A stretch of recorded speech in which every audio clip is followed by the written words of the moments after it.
Hello, welcome to Off the Shelf Reviews. It's Gaming Friday. I'm Gary. And I'm a casual observer. And today we are taking a look at Observer, which released on the 15th of August 2017. It released on the Xbox One, the PlayStation 4 and on PC. Before I start, do I just go to new games? I don't want to overwrite any saves or anything. Absolutely, yeah. Now, I have completed the game, and one of the things about this game is that you're only allowed one save. Right. And so, one profile, one save. And as you play the game, you don't save the game just manually kind of saves for you. You don't save the game saves you. Right. In Poland it does. And so, yeah, this was developed by Bloober Team. I don't know if you're aware of Bloober Team, but they are the developers of Layers of Fear 1 and 2. And they recently released Blair Witch earlier this year. Fear. Is that the one with the baby running into the wall? Man, yes. That was awesome. Well, it was supposed to be one of those kind of moments in the game that make you jump and scared and make you think. Yeah, I jumped with laughter for fucking like an hour. Why is that thing got the Gears of War symbol on it? The cog. Yeah. Interact with. What am I interacting with? The bleeping thing that's there. You're receiving an incoming call. Ah, no. Wonder Bomb. Graphics are really, really nice. I think the graphics in this game are exceptional. They're so immersive. Yeah. And that is one of the things that Bloober Team has really excelled at, in my opinion, when it comes to their games. Now, one of the biggest complaints that people have with the game is that it is a walking simulator. As in, there's not much gameplay other than the fact that you've mastered the ability to walk forward. Right, okay, but it's didn't you say to me it's kind of like a point and click adventure game, you know? In that regard, yes. Yeah. As in, you're kind of, as an observer, you kind of move through the world looking around. Take the pill? And kind of take the pill. Okay, why would I want to take the pill for? Because you might become unhinged. Now, a little bit of setup for the story of this game is that it is set in the year 2084. Okay. In Poland. Right. And there was a kind of influx in technology to the point where that this is a very cyberpunk universe. Yeah, I'm getting a big cyberpunk feel. Obviously, very much so inspired by Blade Runner and Ghost in the Shell, amongst other things. But do all of my choices make an impact on the story, or is it just like if I don't take the pill, do I have to take the pill? If you don't take the pill, the screen will start artifacting, like with errors and glitches. Oh, nice. And the longer you don't take it, the more unplayable the game comes to look at, because everything will just be glitching. It'd be like the tracking on your VHS player is just completely gone. Yeah, well, and you can't even see the image anymore. No, but that's really, really good. It is. Because that's the replayability going, hey, you know what? No, I want to learn what's going on here. So in this world, kind of World War III occurred. Right, okay. Wiped out most of the population. The East and the West annihilated each other. Yeah, like they would. Then there was also the nanophage. There's a power outage. There's a bigger power outage. We'll figure out later on that there's a possible terrorist attack just occurred at Chiron's headquarters. Right, yeah. Which is the company that you work for as an observer. Oh, you're a company. You work for Chiron, who pretty much runs the world.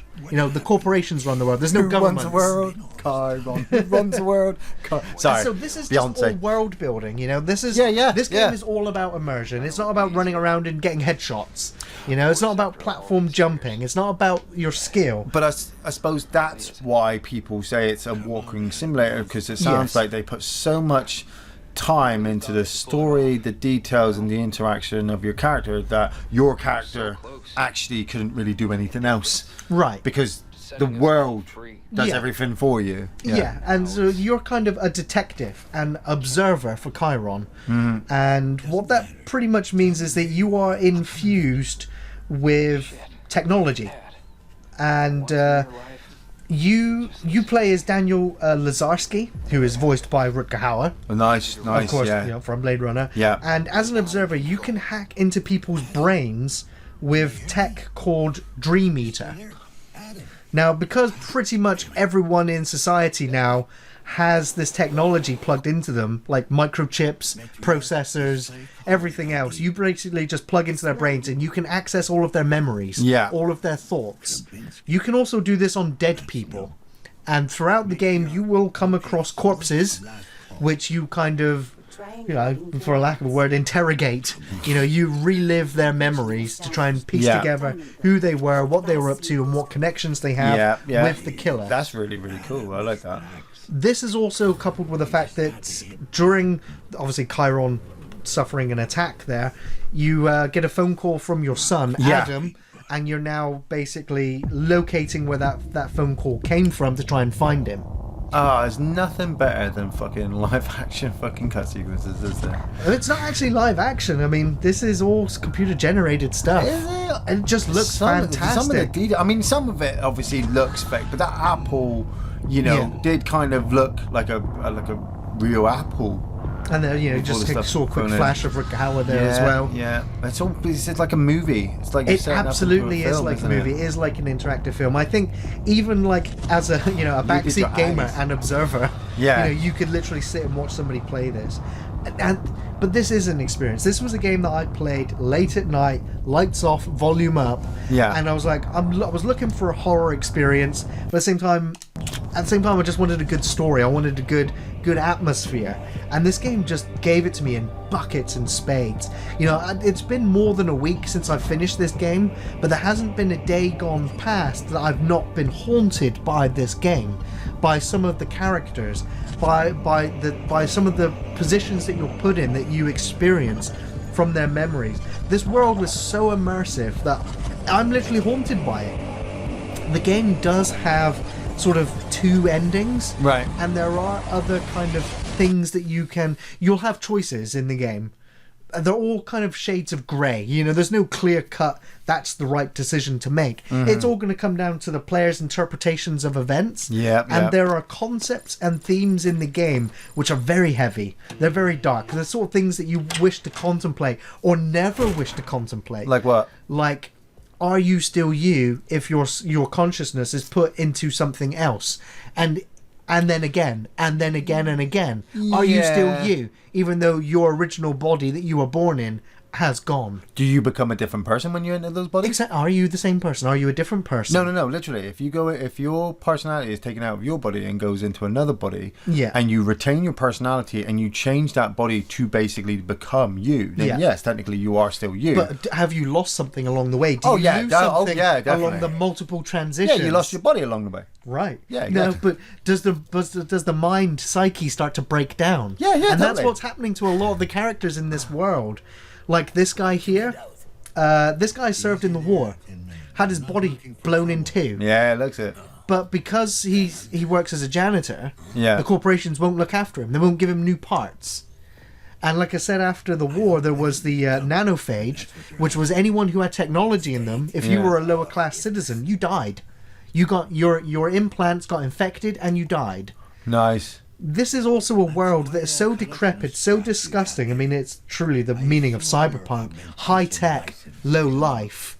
Everyone lives in squalor. Like, nobody is happy. See, the entire population of this apartment block that you're visiting, this is the only living person you see in this entire game. Wow. Everybody else remains in their apartment behind locked doors. Granted, within the first half hour of this game, the entire apartment gets put on lockdown because of a potential nanophage outbreak in the apartment. Of course, so it wants to get locked down so it doesn't contaminate and infect other people. Yeah. But you find out by interrogating the other people that are in this apartment that they've all gone crazy. They've all been living in the Matrix, in a kind of a VR world. And when you interview one of them, and he is so detached from reality that he freaks out when he's broken out of the Matrix. He thinks that he's a starship captain, and he's woken up and he's in a prison cell and he's wondering what's going on. My last words to him were, I'm sure your crew will come and rescue you soon. Like, just go back into your corner. Yeah.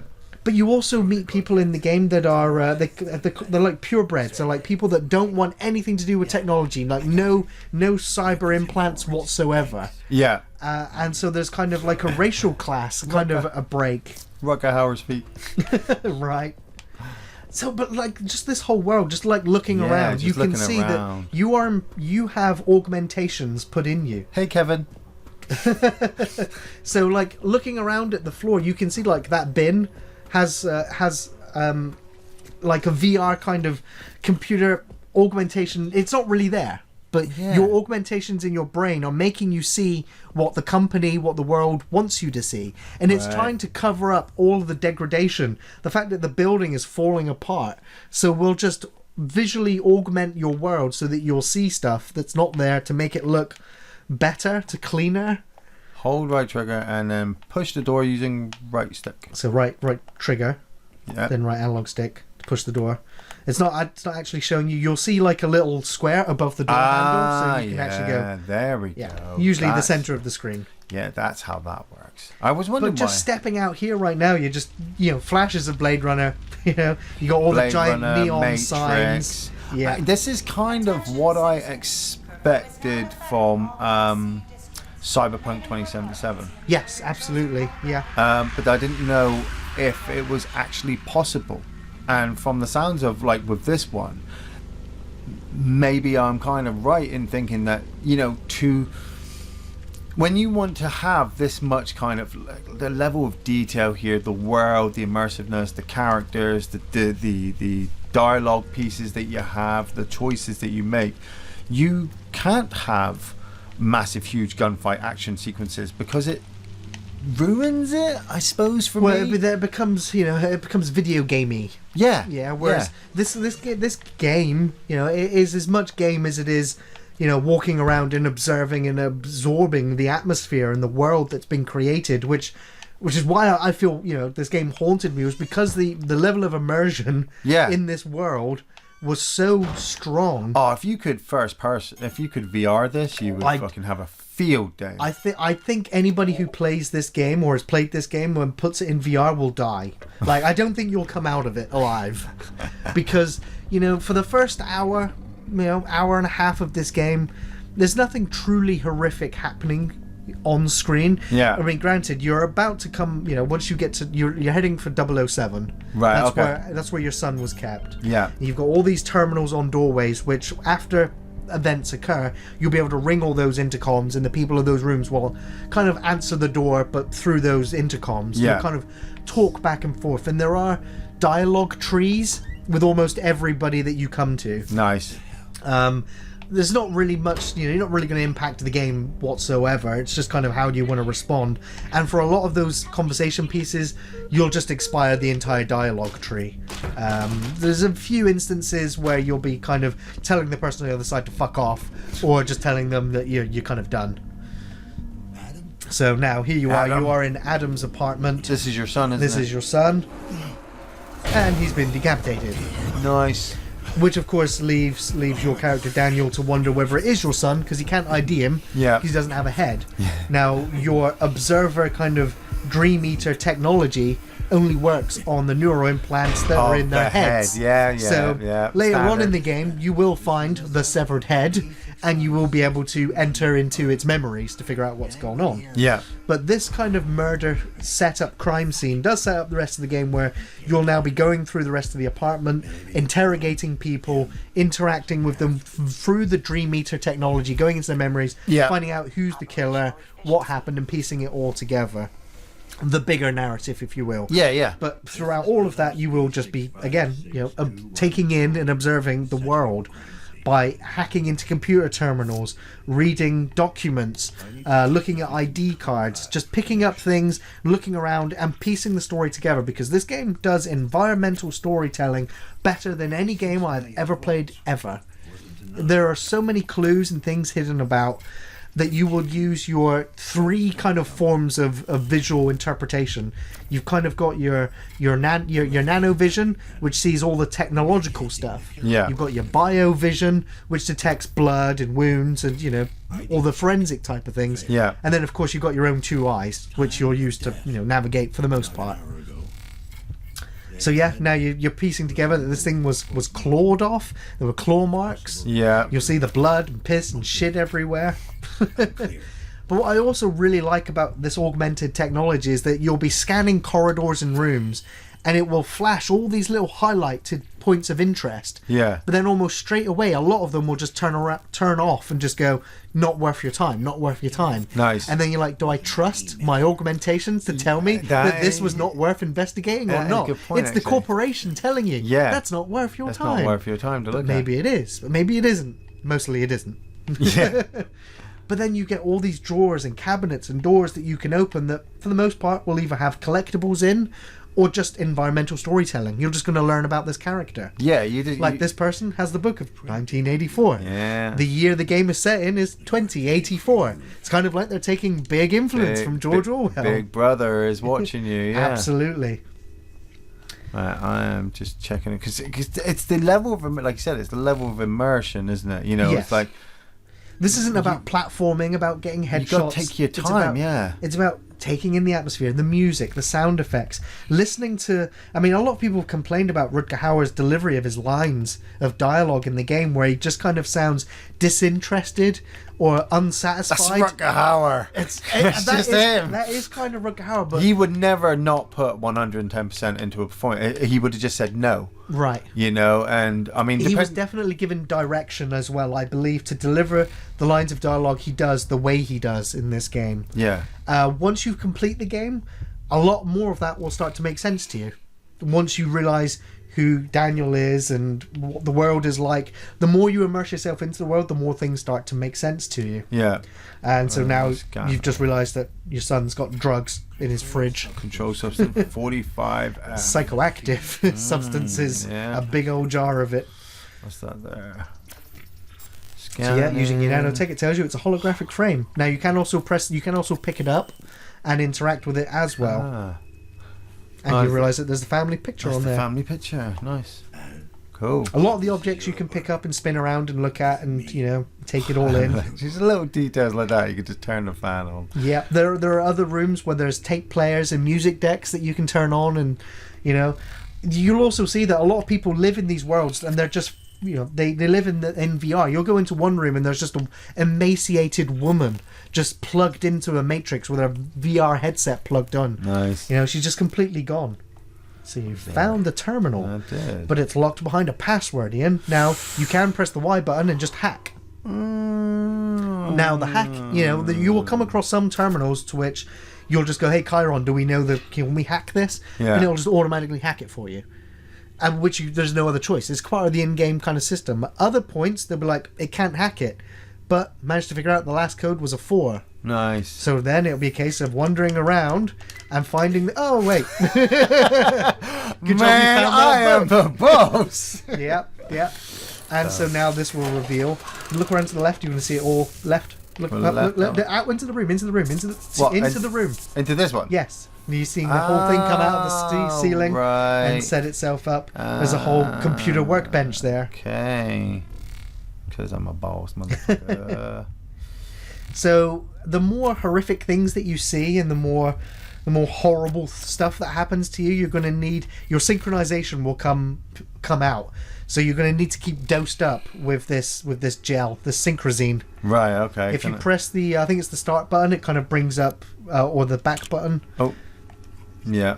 It kind of brings up the synchronization bar, which just shows you how desynced you are. Of course, like I mentioned earlier, with the artifacting and the glitching that appears on screen the longer you go. So basically, you want to pick that up and just stash it in your inventory. You don't have an inventory per se. Just right trigger to pick it up. Oh yeah. And then you don't put it down. You just take it. You just take it. Yeah. There are a few collectibles in the game. I think there are 69 portraits of deceased people in the game that have all died from the nanophage. And they're kind of like haunting images to look at. You see their blood types, their date of births, their occupations. Yeah. You know, and so there are characters in this world that live for hundreds of years because of all the cybernetic augmentation. And then you get others that are like C-class citizens that don't get the mods that they need and they die early because they've probably contracted nanophage, which causes them to go insane. Oh, that's so it's a case of looking around, access the computer terminal that's there. Yeah, I just saw that. That was the news report. Yeah. Which I did. And then there's other documents and programs like the home security. You want to release the lockdown that's on the door. Oh, that's right. You get the memos. You also want to definitely check the memo that's on the email at the very top. Yeah. That they know, because then you'll figure out that you're going to be looking for somebody whose initials are H and N. So you could actually just not even look at this, unlock it, and then just walk out the room. There's a lot of things that will only trigger once you've found the next clue that enables you to progress. Kind of a staple of point-and-click kind of puzzle games. Yeah. Now, obviously, finding the corpse, pretty horrific. There's one thing I do like, just to side note, is the Nanophage and I book, is that you'll keep finding this book throughout the game, but every edition of this book that you pick up, that image becomes degraded to the point where it's literally a skeletal child on the front. That's the from the opening sequence it that is, we just watched. Yes, right. Yeah. Because I thought I could open up the book and it would allow me to No, you're just observing the front cover, and then, like I said, the further you progress into the game, the more decrepit and ugly things start to look. Where's the front door? The way you came in, just through there. Yep. I get a Silent Hill 4 feeling from this. I mean, you get massive kind of, was it PT, the demo? Yeah. And Silent Hill flashbacks. This game does do a lot of what Layers of Fear did as well, and that's kind of playing with your psychological well-being. Like, is what I'm seeing real? Is this part of the augmented reality that's been put in front of you? Are you still plugged into somebody's memories? Yeah. You know, all of those things start to become less obvious as the game goes on, where the geography of a room makes no sense, where you walk down the same corridor, take a turning, open a door, just to be looping around the same corridor over and over and over again. It's what they did in Layers of Fear, though, didn't they? They just kept that going all the way until you were just like... That trickery, that gameplay mechanic is masterfully done in this game. So much so that, you know, it's fun when it's happening to you, because you're like, where do I go? How do I get out? How do I break the loop? Yeah. What have I got to do differently?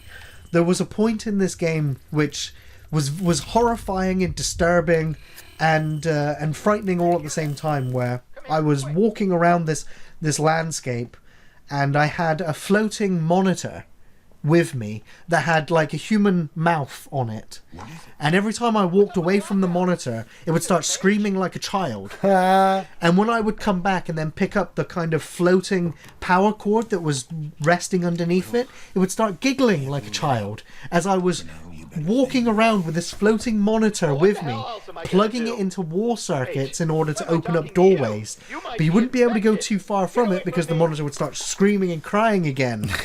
And of course, if you walk too far away from it, before you know it, you'd be walking straight back into that monitor again because of the geography of the location shifting in front of you. You'll have moments where you'll walk into a door, go inside, turn around, and the entire geography behind you has changed. Yeah. You know, and the way it does it so seamlessly, there's no sound warning, it just occurs to you. Yeah. Some of the imagery in the game is fantastic, just really cements that feel of a broken, disturbed society where you'll just see endless trash just floating through this dumpster, filling the room that you're in. So you literally just run out before you just get suffocated and buried in tin cans. Nice. The game also, of course, has a plethora of jump scares. The moment where the music intensifies and something jumps out, whether it's just a door opening or slamming in your face. You know, there's very few moments of monsters. There's literally only 2 points of a monster, so to speak, in the entire game. And that is my only real criticism and my only drawback in my recommendation of the game, is that there are two big segments of the game which has a stealth mechanic of you sneaking around trying to avoid being seen by this giant monster. And if the monster sees you, it's an insta-death. And you know, when I got 3-4 hours into the game and then died for the first time, it was a kind of broke the experience a little bit, where it was like I had to reload a checkpoint and play it again. You died. Well, yeah, it was a game that it broke the immersion, and it also broke the feel of the game, where it all of a sudden went, now it's a stealth mechanic and you have to hide from a creature. And it was poorly executed, in my opinion. Hiding from a monster in an office block where it was just table and chair, table and chair, table and chair. Yeah. And you didn't really know whether the monster was going to see you or not. It was a case of, I'm going to run, and then all of a sudden the monster is teleported and it's in front of you again.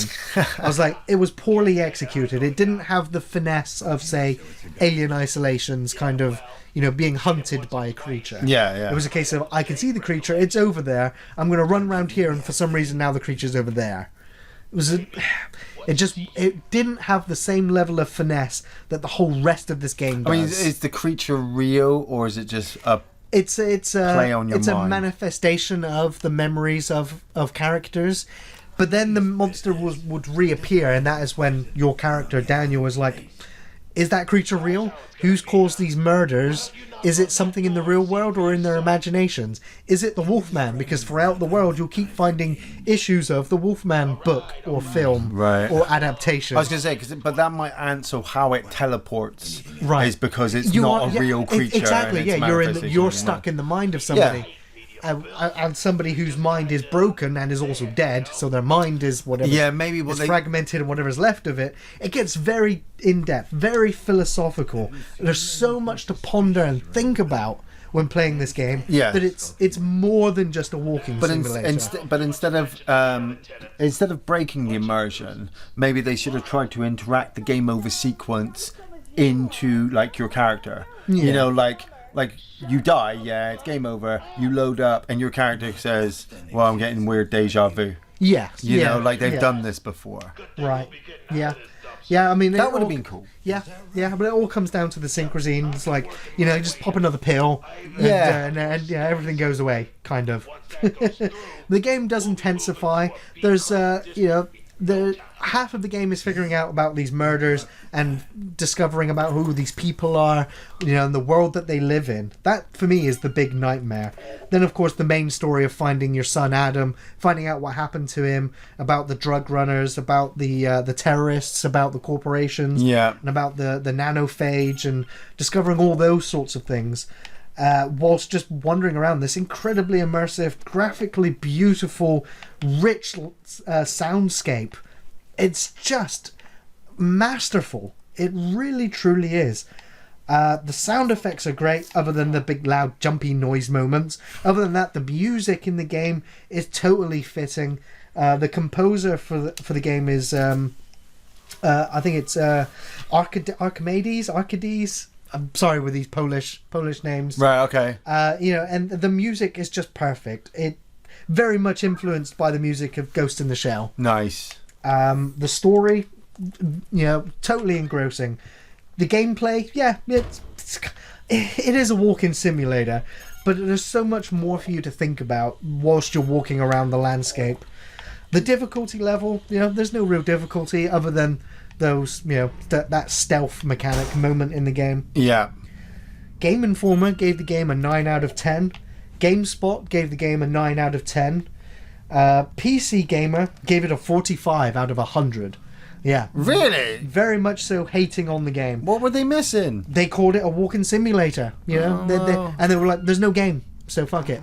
And it makes me wonder, did they really play it? No, I don't think they did. I think they got maybe through a couple of these sequences and got bored and went off to something else. And they're just like, it's not a game. On Metacritic, between the PC, Xbox, and PlayStation score, it rests between 75 to 86 out of 100. See, that's not bad. But I would also...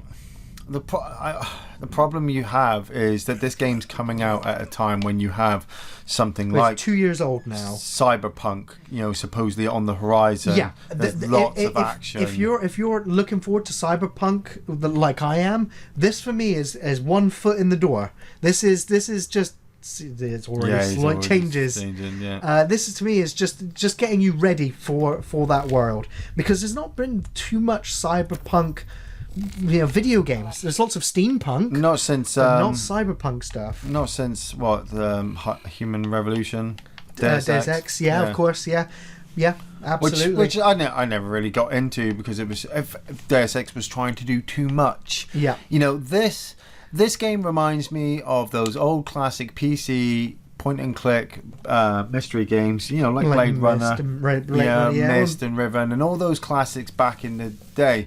And if you cannot see the beauty that's in this, then stick to your run and gun shooters so you can reload fast enough and prestige. That's all you really want. Yeah. You know, this for me, from what I've played for the 30 minutes, has got depth, character, story, great graphics, and I would happily play it for the next couple of hours. You know? I mean, the game, I finished the game in 6 hours, so it's not a massive, trudge.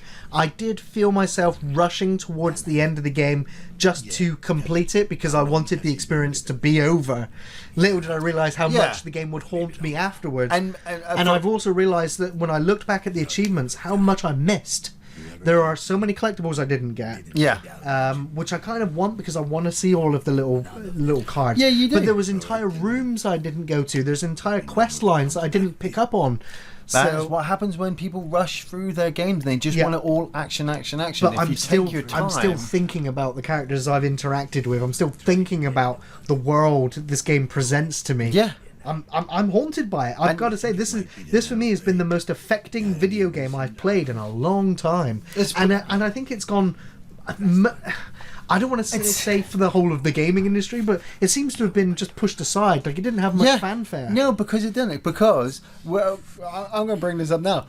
You played Gears 5. Yeah. Gears 5 came out, AAA title, all the great shit. I didn't want to play it. I was just like, it's fucking Gears. I'm bored of shit. Yeah. This has got so much more than that. Yeah. So much more depth. Gears is, shoot 'em up action games. You don't have to think too much. You don't have to think. You don't have to think too much. Yeah. You just have to survive. Where this, listening to Rutger Hauer talk to me, finding out what's going on with his character, with the other characters around. Even this guy here that I'm just chatting to, the level of detail that's gone into just designing him. Yeah. The fact that he's severely brain damaged, the fact that his mods haven't been replaced in years and years and years. He's got so much more of a character behind him than any of the characters I see in any brand new released games nowadays. But then, in my defense, that's just me. If you're not talking about it, I want to know about it. Right. If everybody's talking about something, I'm like, well, I'll just listen to you guys. Nobody's been talking about Observer other than you. Yeah. I don't know anybody else that's ever heard of the game. That's it. You've been talking about how great it is, and I can see why, because it just gives you something different. Yeah, it's an incredibly good, surreal experience. It's an existential nightmare. Look at that graffiti that somebody's designed on the side of that robot's chassis. The robot's underbelly is the Hoover sack. Yeah, the little legs, the way he's breathing. Is he breathing? Like he's pretending to be alive? It's kind of, yeah. It's so weird. It's such a great world. I mean, it's not particularly horror, but there's lots of horrific moments in the game. It's really, really tense. And I think that's one of the reasons why I also wanted the experience to be over after 6 hours, that I couldn't handle the tension anymore. There are some stressful moments in the game, especially when there's the geography's changing, the low light conditions, the oppressive nature of it all. It's just fantastic, I think it's absolutely masterful, and it's one of the highlights of the last 10 years in video games.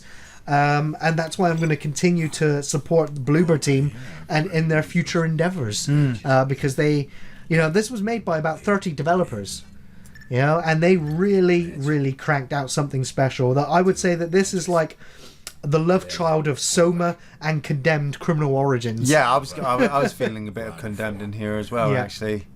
Yeah. So this is a game I highly recommend. If you're even slightly interested in cyberpunk, this is a game you have to check out and to tie you over until the next big cyberpunk release. And so with that, I just want to say thanks for watching, everyone. We'll be back next Friday to look at another video game. Of course, new film reviews on Thursdays. You can find us on Facebook, on Twitter, and on Patreon. Thanks for watching, everyone. See you next time. Take it easy.